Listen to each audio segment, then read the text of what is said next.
de Paulo, escolhido por Deus para ser missionário de Cristo, e do irmão Sóstenes, para os cristãos de Corinto, convidados por Deus para serem seu povo, feitos dignos dele por obra de Cristo Jesus, e para todos os cristãos em toda parte, todos quantos invocam o nome de Jesus Cristo, Senhor nosso, e deles também.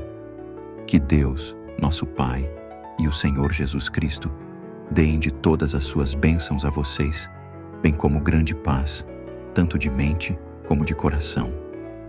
Nunca posso deixar de agradecer a Deus todos os dons magníficos que Ele lhes concedeu, agora que vocês são de Cristo. Ele enriqueceu-lhes a vida inteira. Ele os ajudou a testificar dele e deu-lhes uma compreensão total da verdade. O que eu lhes disse que Cristo podia fazer por vocês, aconteceu. Agora vocês desfrutam de toda a graça e todas as bênçãos. Pertence-lhes todo o dom espiritual e todo o poder para executar a vontade dele durante este período de espera, pela volta de nosso Senhor Jesus Cristo. E ele garante, até o fim, que vocês serão considerados isentos de qualquer pecado ou culpa naquele dia, quando ele voltar. Certamente que Deus fará isso por vocês, porque ele sempre faz mesmo o que diz.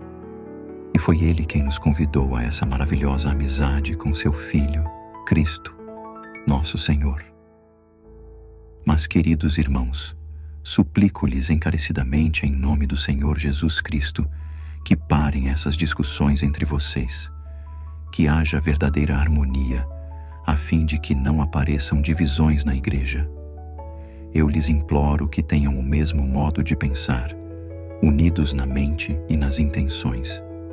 Pois alguns que moram na casa de Chloe me contaram a respeito das discussões e contendas entre vocês, amados irmãos. Uns estão dizendo, eu sou seguidor de Paulo. Outros dizem que estão do lado de Apolo ou de Pedro. E outros ainda que só eles são os verdadeiros seguidores de Cristo.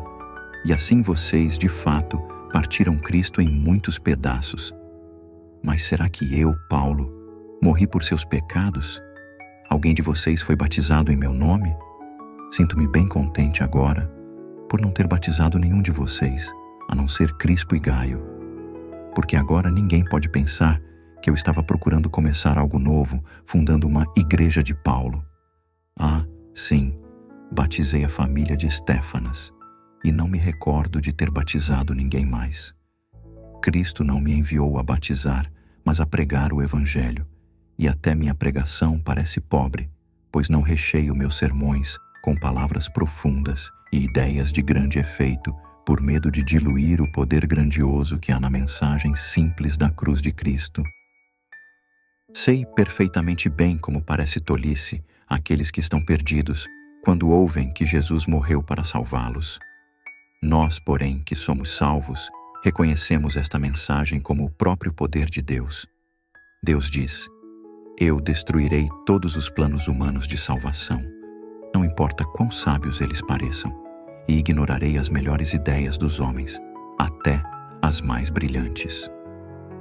Então, o que acontece com esses sábios, esses eruditos, esses brilhantes comentaristas das grandes questões mundiais?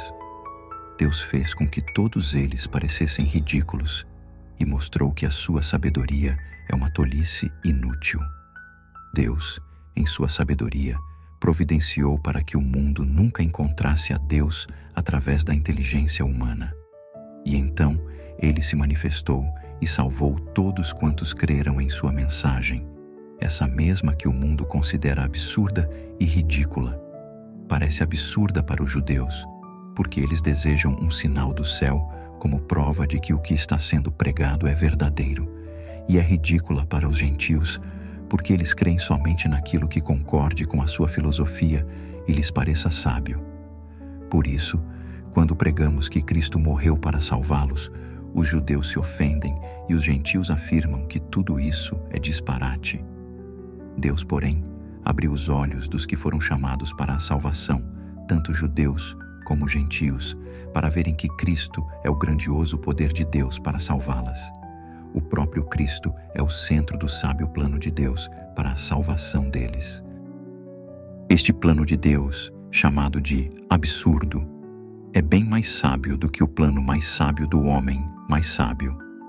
E Deus, na sua fraqueza, Cristo morrendo na cruz, é muito mais forte do que qualquer homem. Observem entre vocês mesmos, queridos irmãos, que poucos de vocês que seguem a Cristo têm um nome importante, ou poder, ou riquezas. Pelo contrário, Deus deliberadamente escolheu valer-se de ideias que o mundo considera absurdas e desprezíveis para envergonhar aqueles indivíduos que o mundo considera sábios e grandes. Ele escolheu um plano desprezado pelo mundo e que não é levado em conta absolutamente para nada, e o utilizou para reduzir a nada aqueles que o mundo considera grandes, para que ninguém, em parte alguma, possa se gabar na presença de Deus, porque é de Deus que procede, exclusivamente, que vocês tenham essa vida por meio de Cristo Jesus. Jesus nos revelou o plano divino de salvação. Foi Ele quem nos fez aceitáveis diante de Deus. Ele nos fez puros e santos e deu-se a si mesmo para comprar a nossa salvação. Tal como diz nas Escrituras, se alguém tiver de se gloriar, que se glorie somente daquilo que o Senhor fez. Queridos irmãos, estou lhes falando como se na vida cristã vocês ainda fossem apenas criancinhas que não estão seguindo ao Senhor, mas os seus próprios desejos. Não posso falar-lhes como falaria a cristãos fortes, cheios do Espírito. Tenho precisado nutri-los com leite e não alimento sólido, pois vocês não podiam digerir nada mais forte.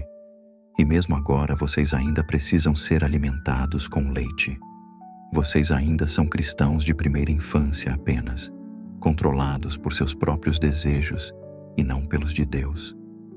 Quando vocês sentem inveja uns dos outros e se dividem em grupos que guerreiam entre si, isso não é uma prova de que vocês ainda são crianças, que só querem fazer a sua própria vontade? Vocês de fato estão agindo como gente que não pertence absolutamente ao Senhor. Vocês estão aí discutindo se eu sou maior do que Apolo ou não, e dividindo a igreja. Isso não mostra como vocês têm crescido pouco no Senhor. Quem sou eu e quem é Apolo, para que sejamos causa de uma discussão? Ora, nós somos apenas servos de Deus, cada um de nós com determinados talentos especiais. E com nossa ajuda é que vocês creram. Meu trabalho foi o de plantar a semente no coração de vocês. O de Apolo foi regá-la, porém foi Deus, e não nós, quem fez crescer a lavoura em seus corações. Uma pessoa que planta ou rega não é muito importante. Deus é que é importante, porquanto é Ele quem faz as coisas crescerem. Eu e Apolo trabalhamos em equipe com o mesmo alvo, ainda que seremos recompensados pelo trabalho árduo que cada um de nós fizer. Nós dois somos apenas colaboradores. Vocês são lavoura de Deus, não nossa. Vocês são edifício de Deus, não nosso.